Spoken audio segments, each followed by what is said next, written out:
Hi, it's Greg here from ATS. Welcome everyone to the ATS Advanced Selling Skills program. Today, we're going to be reviewing buying signals. Buying signals are those golden opportunities you get from a customer once they've all but made a decision to buy.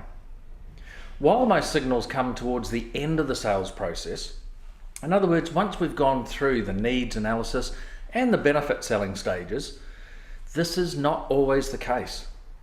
They can come at any stage, so we have to be on the lookout for them and be ready to act when we see them. If, however, you get what you think is a buying signal right at the start of the sales process, then it's probably just an interest signal. It's probably just the customer asking for more information, as their level of understanding at this stage is still very low. The most important thing is being able to recognize these buying signals and handling them appropriately. Generally, that's what makes the difference between a good sales rep and an ordinary sales rep.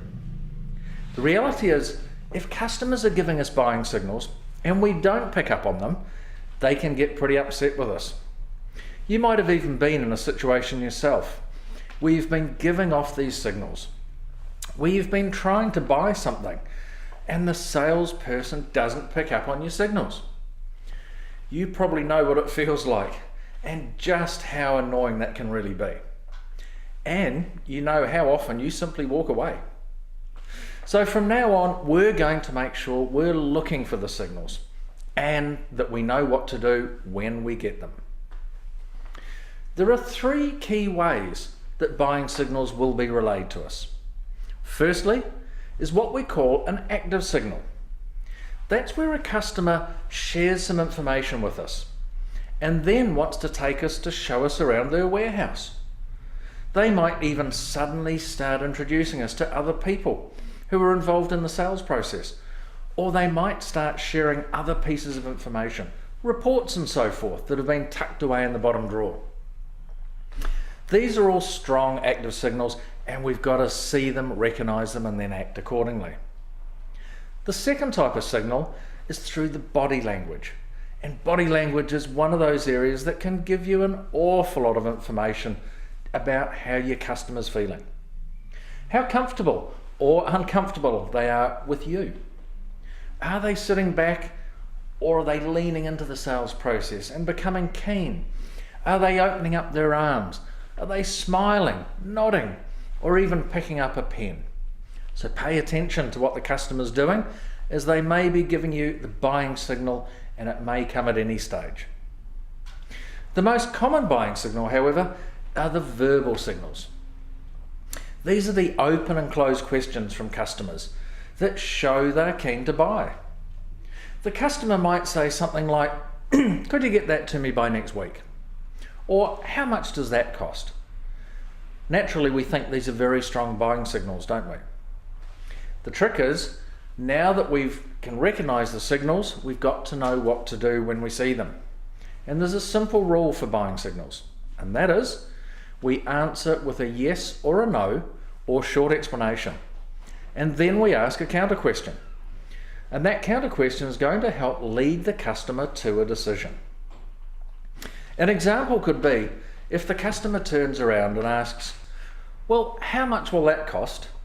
Typically, most salespeople will answer with a simple, oh, that's $100, assuming that's the price. However, if we're using the buying signals technique correctly, we would answer with, that's $100. Would you like 10 or 20? Or they might ask, so how quickly could you get that to us? Now again, most salespeople will simply answer with, well, we can get that to you by next Wednesday. And that's where they stop. But the good salesperson, they're going to answer with, we can get that to you by next Wednesday. Would you like me to get that underway now? Let's make sure we act like the good salesperson and make sure that we look for those buying signals. We answer them with a yes or a no or a short explanation and then ask that counter question. The question which helps lead the customer to making a decision, a buying decision. So what are the four different styles of counter questions that we could ask? They are a direct close, an alternate close, an if indirect, or an if and alternative close. Each one of those can be used in any of those situations, and that will help lead the customer to making that buying decision. Keep looking for the buying signals. Use the technique effectively and watch your sales go through the roof. I hope you've enjoyed today, and I look forward to our next session.